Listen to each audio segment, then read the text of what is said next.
Hello and welcome to Capitol Review. I'm Mark Hall. Promises made and promises kept. President Donald Trump's legislative agenda passing ahead of his July 4th deadline. The big, beautiful bill, as he calls it, extends tax cuts, cuts spending, and includes money for national security. Congress voted to extend the 2017 tax cuts across all brackets, and also to boost the child tax credit from $2,000 to $2,200 and a $350 billion for border security. Returning to Capitol Review is Saratsky Rise. She's the Director of Audience and Social Media at our media partners at The Hill. Saratsky, welcome back. Thanks for having me. Great to be here. We're always glad to have you. What stood out the most leading up to the president's bill getting across the finish line? There was a lot of political theater. There was a lot of political theater, but I think it also kind of signified just how influential the president is.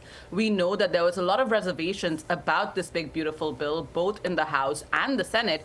And we really saw the president work to get those reluctant votes over and convince some of the holdouts to vote for his big sweeping domestic agenda. We know he made a lot of phone calls. He met with the holdouts at the White House and really, used his influence to get this over the finish line, because there were a lot of reservations. Moderate Republicans are worried about how this bill and some of the cuts to things like Medicaid, to SNAP benefits, are going to impact them back in their home district. We know the midterms are coming up. They're worried about, how this will play out, especially those Republicans in competitive districts. So really the president, flexing his muscle a bit here and threatening to primary those who didn't support his bill. So really, just goes to show how much influence the president has over the Republican Party. You talked about the president flexing his muscle. Was there ever really a doubt that this big, beautiful bill was not going to pass, despite, like you mentioned, some Republicans speaking out against it?